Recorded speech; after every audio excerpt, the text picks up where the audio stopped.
Jillian, it said money can't buy happiness, but the luxury yacht you're on might do the trick, huh? Get ready. So watch this.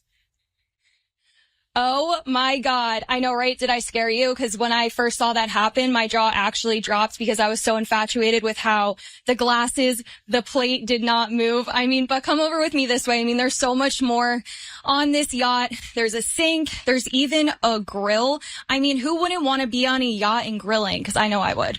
And then even over here, you see this extravagant setup on how to drive it. He almost referred to it as a Porsche on steroids. So it's definitely super interesting.